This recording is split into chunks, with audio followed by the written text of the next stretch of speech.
राधा स्वामी जी। यह घटना एक लड़की की है। वह लड़की सत्संगी परिवार से थी और बाबा जी को बहुत मानती थी। लेकिन जिस परिवार में उस लड़की की शादी हुई, बहुत अच्छा परिवार था, पर उस लड़की को बिल्कुल भी इस बात का अंदाजा भी नहीं था कि वह लड़का शराब पीता है। जब उस लड़की की शादी हुई, कुछ टाइम तो बहुत अच्छा निकला, लेकिन जैसे जैसे टाइम बीता, वह लड़का शराब पीकर आने लगा। जब वह लड़का शराब पीकर आने लगा, तो यह देखकर वह लड़की बड़ी हैरान और परेशान हो गई कि जब मेरी शादी हुई थी तब तो यह लड़का बिल्कुल भी शराब नहीं पीता था, अब यह शराब क्यों पीने लगी।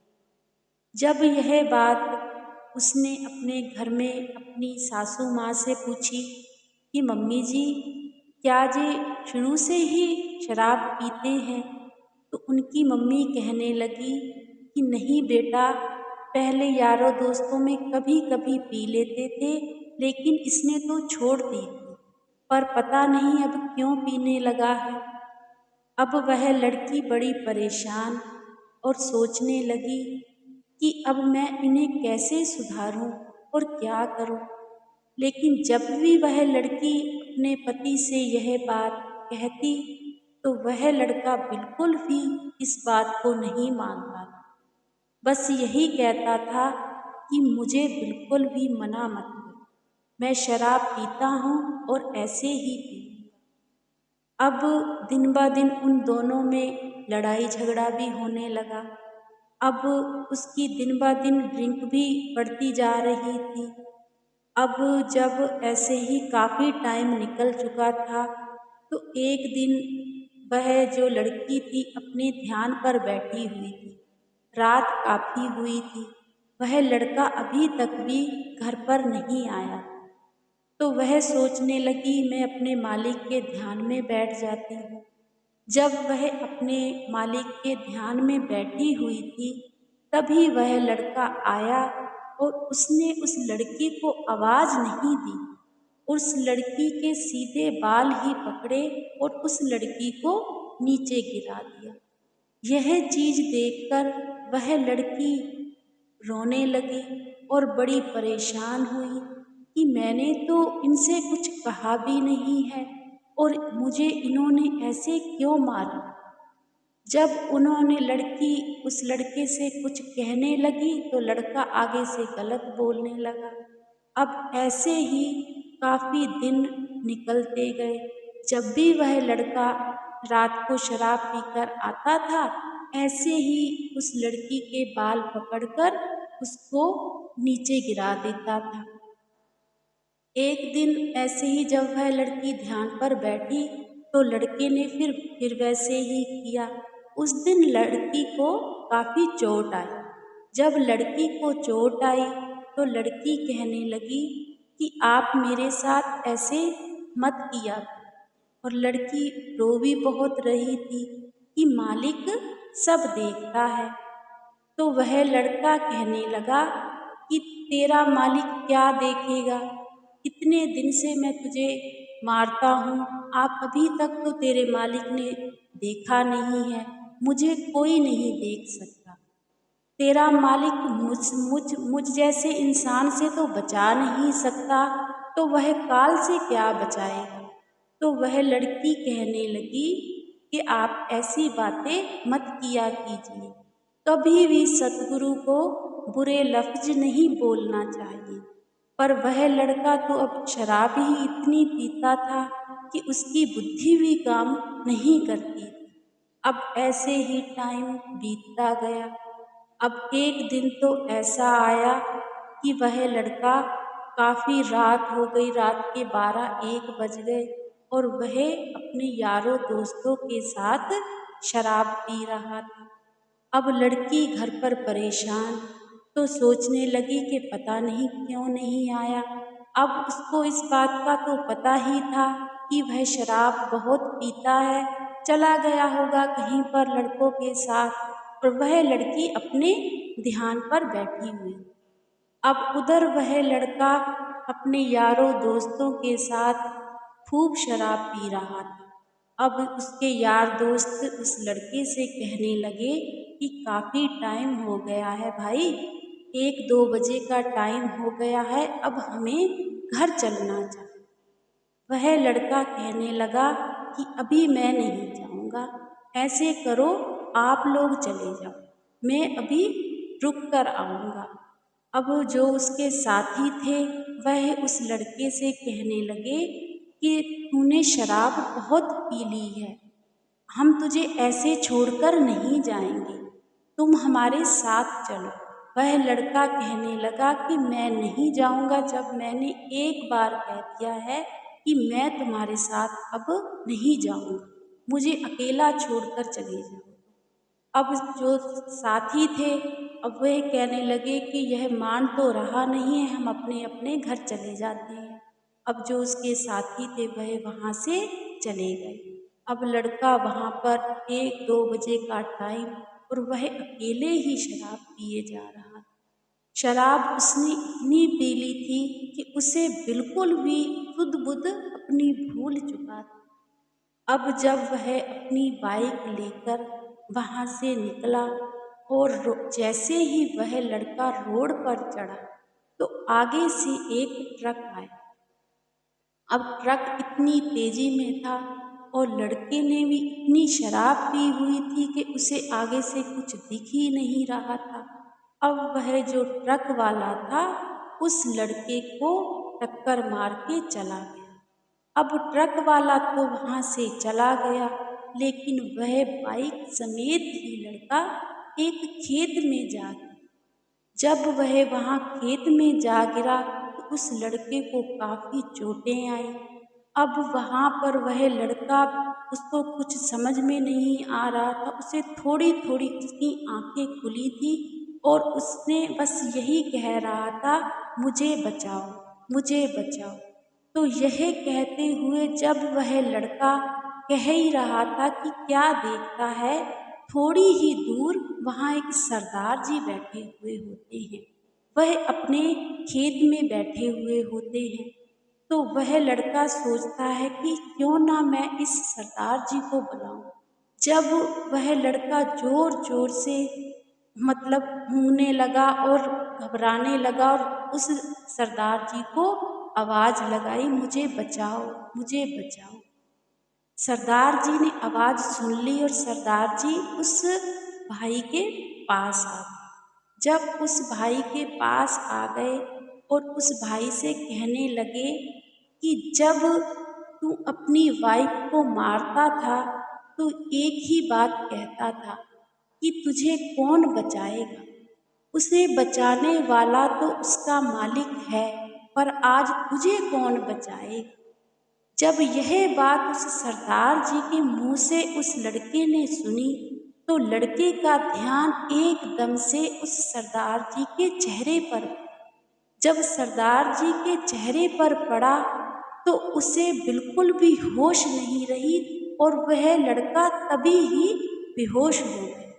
जब वह बेहोश हो गया तो वह जो सरदार जी थे उस लड़के को उन्होंने हॉस्पिटल पहुंचाया और हॉस्पिटल में जाके एडमिट कराया और उस हॉस्पिटल वालों से कहा कि जब इस लड़के को होश आएगी तो इससे इसके घर का एड्रेस पूछ लेना और इसको जहाँ भी जाना है वहाँ पर इसे भेज देना।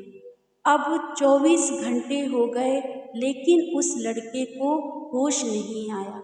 24 घंटे से भी ज़्यादा टाइम गुजर चुका था, लेकिन उस लड़के का इलाज पूरा चल रहा था, लेकिन सिर में काफ़ी चोट आई थी।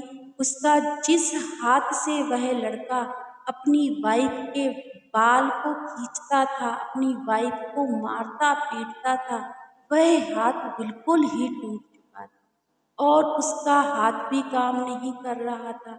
सिर पे भी काफ़ी चोटें आई थी। इसी वजह से वह बिल्कुल ही होश में नहीं आ पा रहा था। और उस भाई का इलाज पूरा चल रहा था, क्योंकि वह सरदार जी कह के गए थे कि इलाज में कोई भी कमी नहीं आनी चाहिए। अब जब 24 घंटे से भी 30-32 घंटे, 40-42 घंटे हो चुके थे, तो उस लड़के को थोड़ी-थोड़ी होश आनी शुरू हुई।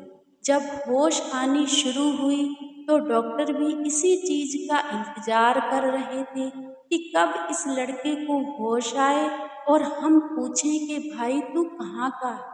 अब उस लड़के को जब थोड़ी होश आई, तो उस लड़के ने इशारे से डॉक्टर को बुलाया। जो भी वहाँ पे नर्स वग़ैरह थी, उनको इशारे से अपने पास बुलाया और कहने लगा कि मुझे यहाँ पर कौन छोड़ के गया? तो वह हॉस्पिटल वाले डॉक्टर नर्सें कहने लगी कि यहाँ पर एक सरदार जी आए थे। तो भाई आपको बहुत चोट लगी हुई थी, आप बिल्कुल बेहोश थे, आपको कुछ भी पता नहीं था। वह सरदार जी ही यहाँ पर छोड़ कर गए हैं और हमसे कहकर गए थे कि इनके ट्रीटमेंट में कोई भी कमी नहीं आनी चाहिए और जब भी इस भाई को होश आए तो घर वालों का एड्रेस पूछ लेना। अब आप बताइए कि आप कहाँ पर रहते हो? उस भाई ने अपना घर का पता बताया कि मैं वहाँ पर रहता हूँ, तो उस डॉक्टर ने वहाँ पर घर पर फ़ोन किया। जब घर पर फ़ोन किया, तो वह परिवार भी चिंता कर रहा था कि 1 डेढ़ दिन हो गया है, अभी तक कोई आया हमारा बेटा आया क्यों नहीं है? जब उनको पता लगा, तो वह जल्दी-जल्दी हॉस्पिटल आ गए। जब हॉस्पिटल में आए, तो वह लड़का होश में आ चुका था, थोड़ा-थोड़ा ठीक हो गया था। जब उसकी वाइफ़ उस लड़के के पास गई, तो वह लड़का अपनी वाइफ़ की तरफ देखकर रोने लगा, हाथ जोड़ने की कोशिश कर रहा था लेकिन हाथ जुड़ नहीं रहे थे, क्योंकि हाथ में चोट लगी हुई थी। हाथ बिल्कुल भी ठीक नहीं थे, एक ही हाथ से अपने माथे पर लगाने लगे, अपने एक ही हाथ को माथे पर लगाने लगा और अपनी वाइफ़ को कहने लगा कि मुझे माफ़ कर दो। अब वाइफ़ बड़ी हैरान और परेशान कि इसको एक तो चोट लगी है और ऊपर से यह मुझसे क्यों माफ़ी माँग रहा है? इसे क्या हुआ है? अब उस वाइफ़ ने अपने हस्बैंड से पूछा कि आपके साथ क्या हुआ था? आपने तो कुछ बताया ही नहीं। तो उस लड़के ने पूरी बात बताई कि ऐसे-ऐसे मैंने उस दिन बहुत शराब पी ली थी और मेरा एक्सीडेंट हो गया और मैं एक खेत में जाकर गिर गया था। जब मैं खेत में जाकर गिरा, तो वहाँ पर एक दूर सरदार जी बैठे हुए थे। तो मैंने उस सरदार जी को आवाज़ लगाई। जब सरदार जी को आवाज़ लगाई तो वो मेरे पास में आकर बैठ गए। जब पास में आकर बैठे तो उन्होंने मुझसे कुछ बातें कहीं। तो जब उन्होंने वह बातें कहीं, तो मैंने ध्यान से देखा, तो वह कोई और नहीं थे, तुम्हारे गुरुजी थे, तुम्हारे बाबा जी थे। मैं तुम्हें बहुत मारता था ना, और तुमसे एक ही बात कहता था कि तेरा गुरु तो मुझसे नहीं बचा सकता, तो तुझे और कौन बचाएगा। लेकिन तेरे गुरु ने आज मुझे बचा लिया इतने बड़े कष्ट से। आज मेरा वही हाथ टूट गया है जिस हाथ से मैं तुझे मारता था। मुझे माफ कर दे, तेरा गुरु बहुत बड़ा है, बहुत बड़ा है। अब वह लड़की भी रोने लगी और कहने लगी कि आप ऐसी बातें मत करो। कभी भी मालिक किसी को सजा नहीं देता। मालिक तो हमेशा ही अंग संग रहता है। पता नहीं आपके साथ क्या होना था। आज आपकी सांसें भी चलनी थी कि नहीं चलनी थी, मेरा सुहाग रहना था कि नहीं रहना था, लेकिन मालिक ने आज तुम्हें सही सलामत रखा है, तो समझो कि मालिक ने हमें सब कुछ ही दे दिया है। अब वह लड़का वहाँ पर हॉस्पिटल में उनकी इतनी बातें हुई, फिर उस लड़के का ट्रीटमेंट वगैरह हुआ। थोड़े दिन बाद ही उस लड़के को छुट्टी मिल गई, वह परिवार घर चला गया। जब घर पर गए तो तब भी यही बातें कि तुम्हारे गुरु ने मेरी जान बचा ली, मैं अब ब्यास जाना चाहता हूँ और नामदान लेना चाहता हूँ। तो वह दोनों जने ब्यास चले गए। वहाँ जाकर उन्होंने नामदान लिया, सत्संग सुना, इतने काफ़ी दिन वहाँ पर सेवा भी की और वह परिवार हँसता खेलता घर पर आ गए। तो आज वह परिवार बहुत ही खुश है और सुखी है।